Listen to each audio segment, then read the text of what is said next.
하나님 말씀 함께 보겠습니다. 이 말씀 역대하 5장 말씀입니다. 역대하 5장 1절에서 14절 마지막 절까지 이렇게 읽겠습니다. 역대하 5장 말씀 우리 다 같이 한 목소리로 읽겠습니다.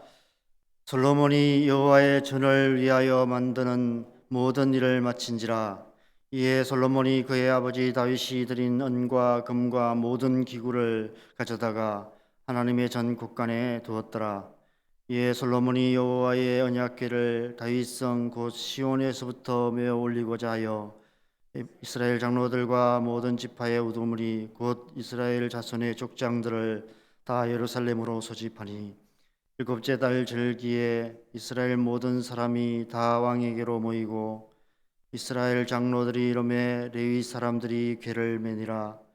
궤와 회막과 장막 안에 있는 모든 거룩한 기구를 메고 올라가되 레위인 처상들이 그것들을 메고 올라가매 솔로몬 왕과 그 앞에 모인 모든 이스라엘 회중이 궤 앞에서 양과 소로 제사를 드렸으니 그 수가 많아 기록할 수도 없고 셀 수도 없었더라.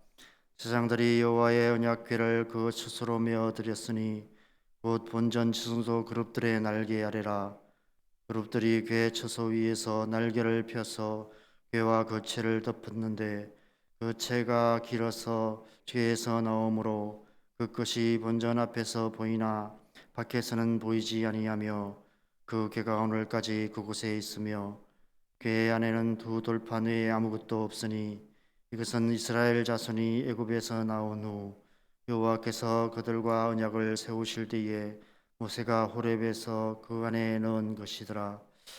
이때에는 제사장들이 그 반열대로 하지 아니하고 스스로 정결하게 하고 성소에 있다가 나오매 노래하는 레위 사람 아삽과 헤만과 유두둔과 그의 아들들과 형제들이 다 세마포를 입고 제단 동쪽에 서서 재금과 비파와 수금을 잡고 또 나팔 부는 제사장 120명이 함께 서 있다가 나팔 부는 자와 노래하는 자들이 일제히 소리를 내어 여호와를 찬송하며 감사하는데 나팔 불고 재금 치고 모든 악기를 울리며 소리를 높여 여호와를 찬송하여 이르되 선하시도다 그의 자비하심이 영원히 있도다 하매 그때에 여호와의 전에 구름이 가득한지라. 제사장들이 그 구름으로 말미암아 능히 서서 섬기지 못하였으니 이는 여호와의 영광이 하나님의 전에 가득함이었더라. 아멘. 우리 잠깐 개인적으로 묵상하는 시간을 갖겠습니다. 함께 말씀을 보겠습니다. 드디어 솔로몬의 성전이 완공되었습니다. 이제 여호와의 언약궤만 모시오면 그 옛날 하나님께서 그 조상 아브라함과 이삭과 야곱에게 그리고 아버지 다윗에게 약속하신 하나님의 언약이 성취되는 것입니다. 그래서 솔로몬은 즉시 다윗성에 모셔져 있던 여호와의 언약궤를 성전으로 모셔오기 시작합니다. 이를 위해 온 이스라엘 장로들과 모든 지파의 족장들이 다 예루살렘으로 모였고 레위 제사장들이 궤와 회막과 장막 안에 있는 모든 거룩한 기구들을 메고 성전으로 올라가기 시작합니다.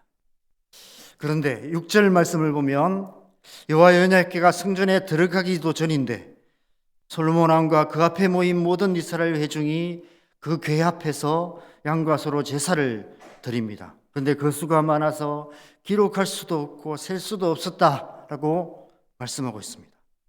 왜 성전에 들어가기 전에 이런 제사가 필요했을까요? 언약궤를 성전 안에 고이 모셔놓고 나서 성전 앞 놋제단과 놋기구들로 제사를 드리는 것이 훨씬 낫지 않았을까요? 그 이유는 여호와의 언약궤를 성전 안으로 모셔드리기 위해서는 먼저 이스라엘 백성들의 죄에 대한 철저한 속죄의 제사가 필요했기 때문인 것 같습니다. 하나님은 거룩한 분이시기 때문에 죄악으로 더럽혀진 곳에는 거하실 수가 없으십니다. 거룩하신 하나님을 이스라엘 가운데 모셔드리기 위해서는 먼저 철저한 회개를 통해 온 이스라엘 백성들이 정결하게 되어야만 합니다. 그래서 모든 이스라엘 백성들이 언약궤 앞에서 양과 소와 소로 속죄의 제사를 드렸고 그 수가 셀 수 없이 많았다라고 기록하고 있습니다. 먼저 철저한 회개의 시간을 가졌다는 의미인 것 같습니다. 우리가 예수님을 영접할 때도 마찬가지입니다. 우리가 예수님을 우리의 구주로 우리 안에 영접하기 위해서는 먼저 우리가 죄인임을 깨닫고 우리의 죄를 자복하고 철저하게 회개해야만 합니다. 그 후에 여호와의 언약궤를 성전에 모셔드리듯 예수님을 우리의 구주로 영접할 수 있는 것입니다. 그래서 우리는 영접 기도를 할 때 먼저 우리가 자신임을 고백하고 우리의 죄를 회개하며 그리고 예수님 내 마음에 들어와 주세요라고 예수님을 마음에 모시는 영접 기도를 합니다. 그리할 때 예수님께서는 우리 안에 오셔서 마치 성전 안에 언약궤가 들어가듯이 그렇게 우리 안에 오셔서 우리의 구주가 되어 주시는 것입니다. 회개 없는 복음은 없습니다. 예수 그리스도의 복음은 회개의 복음입니다. 우리가 예수님을 진정으로 나의 구주로 영접하고 오직 예수님만 섬기는 삶을 살기 위해서는 먼저 우리의 죄를 철저하게 회개해야만 하는 것입니다. 날마다 예수님을 더 깊이 만나고 더 가까이 하기 위해서는 다시 한번 또 주님 앞에 나아가 그 빛 가운데 나아가 우리의 죄를 회개하는 삶을 지속적으로 살아가야만 하는 것입니다. 7절 말씀, 그 다음 7절 말씀을 보면 온 이스라엘 회중이 여호와의 언약궤 앞에서 회개의 제사를 드린 후에 이제 제사장들이 여호와의 언약궤를 메어서 지성소 그룹들의 날개 아래에 모셔 놓았다라고 말씀하고 있습니다. 어쩌면 지금 이 순간은 이스라엘 역사상 가장 영광스러운 순간이었는지도 모릅니다. 만물을 창조하신 창조주 하나님께서 이스라엘 백성들의 하나님으로 영원히 좌정하시는, 성수 안에 영원히 좌정하시는 그런 순간입니다. 여호와의 성전이 거기에 있는 한 하나님은 여전히 영원히 거기에 계시는 것입니다. 그런데 10절 말씀에 이런 말씀이 있습니다. 10절 말씀을 보면 궤 안에는 두 돌판 외에 아무것도 없으니 이것은 이스라엘 자손이 애굽에서 나온 후 여호와께서 그들과 언약을 세우실 때에 모세가 호렙에서 그 안에 넣은 것이라. 언약궤 안에는 두 돌판 외에 아무것도 없다라고 말씀하고 있습니다. 여러분 좀 이상하지 않습니까? 우리가 보통 아는 것과는 많이 다릅니다. 우리가 주일학교 때부터 언약궤 안에는 세 가지가 들어있다라고 배웁니다. 왜냐하면 히브리서 9장 4절 말씀에 그렇게 말씀하고 있기 때문에 그렇습니다. 히브리서 9장 4절을 보면 금 향로와 사면을 금으로 싼 언약궤가 성수 안에 있고 그 안에는 언약궤 안에는 만나를 담은 금항아리와 아론의 쌍난 지팡이와 언약의 돌판들이 있고 이렇게 말씀하고 있습니다. 그런데 오늘 본문에서는 언약궤 안에는 두 돌판 외에 아무것도 없다라고 말씀하고 있습니다. 그럼 어떤 말씀이 맞을까요? 구약 성경에는 여러 번에 걸쳐서 언약궤 안에는 두 돌판이 들어있다, 두 돌판만 들어있다라고 말씀합니다. 만나를 담은 항아리와 아론의 지팡이는 다르게 증거하고 있습니다. 출애굽기 16장을 보면 만나를 담은 항아리는 증거판 앞에 두어 간수하게 했다라고 기록하고 있습니다. 이게 그 언약궤 안에인지 밖인지는 알 수가 없습니다. 아마 이건 언약궤를 만들기 전에 증거판 앞에 두었다라고 이야기하는 것 같습니다. 민수기 17장에서는 아론의 지팡이는 정국의 앞에 두어 간직하라 이렇게 말씀하고 있습니다. 그래서 성경학자들은 히브리서 기자가 이스라엘의 다른 전성들을 참고해서 이렇게 기록했다라고 주장하기도 합니다. 그런데 만약 히브리서의 이 기록이 맞다면 그 사이에 이 언약궤를 만들고 이 세 가지를 넣었던 모세의 시대와 이 솔로몬의 시대 사이에 언제 누가 왜 그랬는지는 알 수 없지만 만나를 담은 금항아리와 아론의 쌍난 지팡이를 언약궤에서 빼내어 보였다는 그런 의미가 됩니다. 그런데 사실 그것은 중요하지 않습니다. 오늘 말씀에서는 중요하지 않습니다. 이 말씀에서 궤 안에 두 돌판 외에 아무것도 없다라고 강조하여 기록하는 것은 지금까지는 그 어떤 것들이 언약궤 안에 들어있었든지 상관없이 이제부터는 두 돌판 외에 다른 것이 필요하지 않다는 의미입니다. 만나를 담은 항아리도 아론의 쌍난 지팡이도 광야 시대의 유물일 뿐입니다. 구시대의 유물인 것이죠. 옛 언약인 것입니다.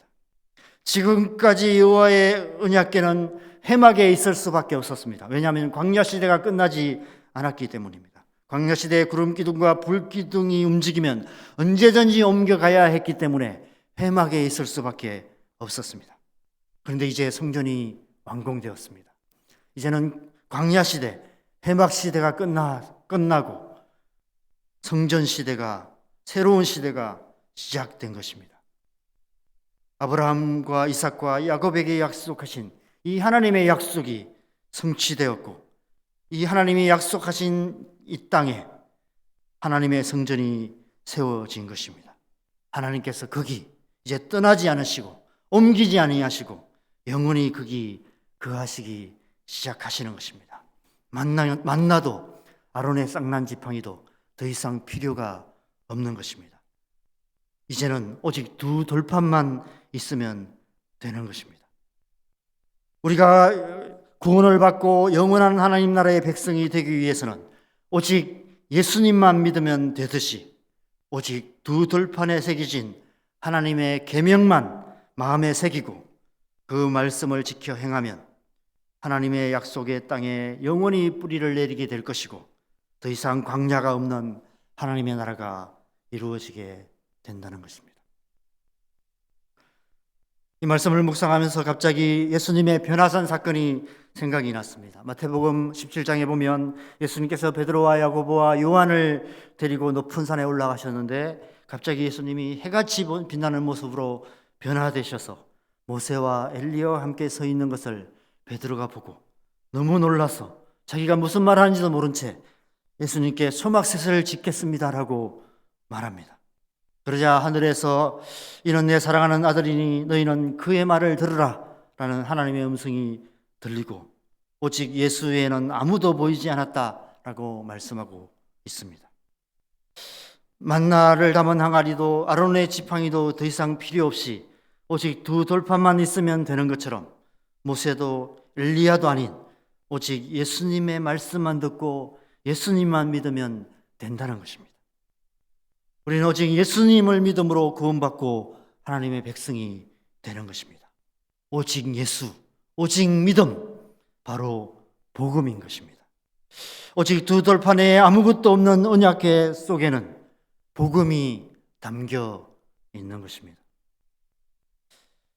마지막 11절에서 14절까지는 언약궤를 성전 안 지성소 그룹날개에 모신 후에 제사장들과 노래하는 레위사람들과 나팔 부는 제사장들이 온갖 악기를 울려서 소리 높여 하나님을 찬양하며 예배하기 시작합니다.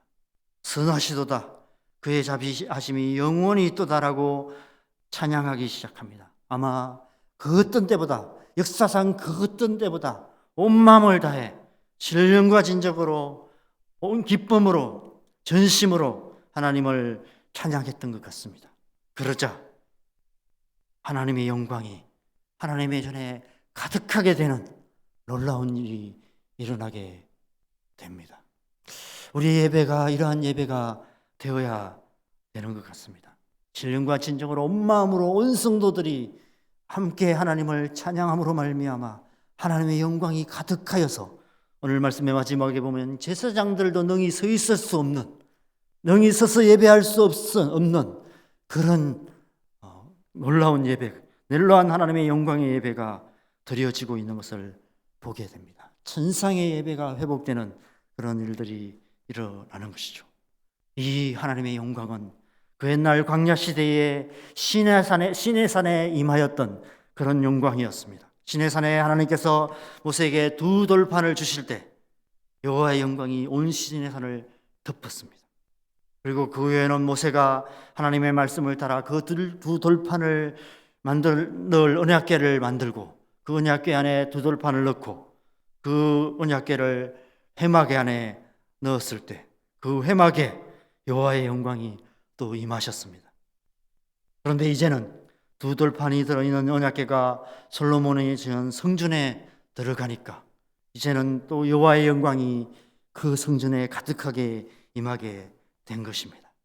계속해서 이 하나님의 영광은 두 돌판이 가는 곳에 따라다니는 것을 보게 되는 것이죠.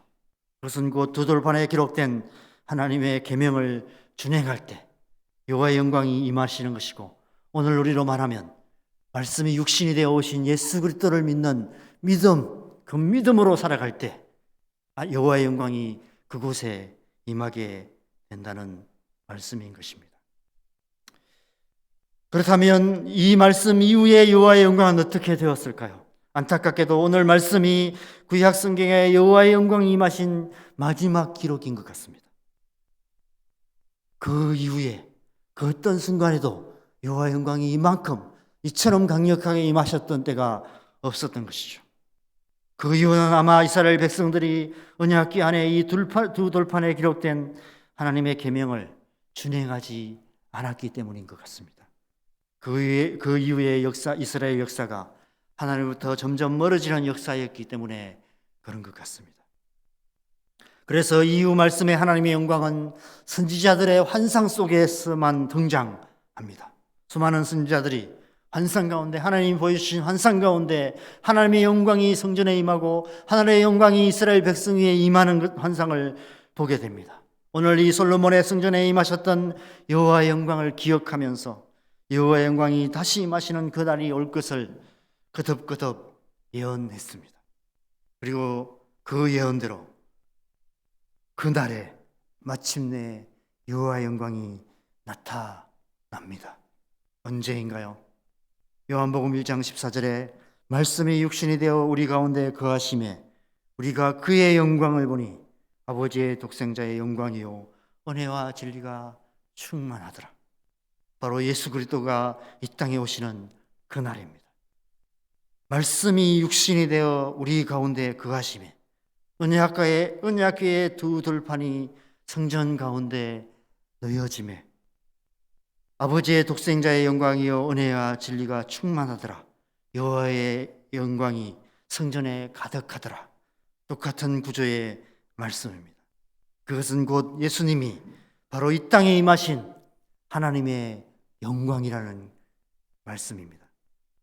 그 예수님으로 말미암아 이 땅에 하나님의 영광이 임하시는 하나님의 성전이 세워지게 됩니다. 바로 예수님을 믿는, 예수 그리스도를 믿는 공동체인 교회입니다. 교회는 하나님의 영광이 임하시는 성전입니다. 교회가 함께 모여 신령과 진정으로 하나님을 예배할 때 거기에 하나님의 영광이 충만하게 임하시는 것입니다. 또한 예수님께서 십자가에 죽으시고 부활 승천하신 후 그 하나님의 영광은 이제 우리 각 사람들 안에 임하시기 시작합니다. 바로 우리 안에 계신 성령님입니다. 우리 안에 계신 성령님은 우리 안에 임하시는 하나님의 영광입니다. 솔로몬의 성전에 충만하게 임하셨던 이 여호와의 영광이 예수 그리스도를 통해 이 땅에 임하셨고, 이제는 성령으로 우리 안에, 저와 여러분 안에 임하시는 것입니다. 우리 자신이 바로 하나님의 영광이 임하시는 성전이 되는 것입니다. 성령 충만이란 우리 안에 그 하나님의 영광이 충만하게 가득하게 임하시는 것을 의미합니다. 우리가 하나님의 예수 그리스도를 믿고 오직 예수님을 믿는 믿음으로 날마다 살아가며 그 믿음으로 하나님 앞에 나아가 예배하고 하나님 앞에 전심으로 우리의 삶을 헌신하여 드릴 때 우리 안에 하나님의 영광이, 하나님의 성령이 충만하게 임하시게 되는 것입니다. 그래서 우리는 날마다 그 하나님의 영광을 사모하며 하나님의 영광으로 충만한 삶, 성령 충만한 삶을 살아가야 하는 것입니다. 그러기 위해서는 먼저 우리의 죄를 회개하며 오직 예수, 오직 믿음으로 하나님 앞에 나아가 신령과 진정으로 하나님을 예배하는 삶을 살아야 하는 것입니다. 그리할 때 오늘 솔로몬의 성전에 충만하게 임하셨던 하나님의 영광이 우리 안에 충만하게 임하시게 되는 것입니다. 성령으로 충만함을 받게 되는 것입니다. 이 아침에 이 솔로몬의 성전에 임하셨던 하나님의 영광이 저와 여러분 안에 충만하게 임하시기를 기도합니다. 오늘도 성령으로 충만함을 받아서 우리의 삶을 통해 하나님의 영광을 나타내는 귀한 하루 살아가시는 저와 여러분 되시기를 주님의 이름으로 간절히 축원합니다. 함께 기도하시겠습니다. 오늘 이 말씀처럼 우리 안에 이 하나님의 영광이 충만하게 하여 주시옵소서. 우리를 주의 성령으로 충만케 하셔서 오늘날도 성령 충만하여서 내가 살아가는 삶의 현장 속에 하나님의 영광이 나타나는 그런 삶 살아갈 수 있도록, 그래서 우리가 살아가는 하루하루의 삶이 오늘 이 말씀에 솔로몬의 성전이 세워졌던 이 하루처럼 이 영광스러운 하루, 찬란한 하루 살아가는 삶이 되어서 우리의 삶이 하나님의 나라의 역사를 이루어가는 그런 삶 되게 하여 주시옵소서. 오늘 우리의 삶을 올려드리며 성령 충만을 위해서 함께 기도하시겠습니다.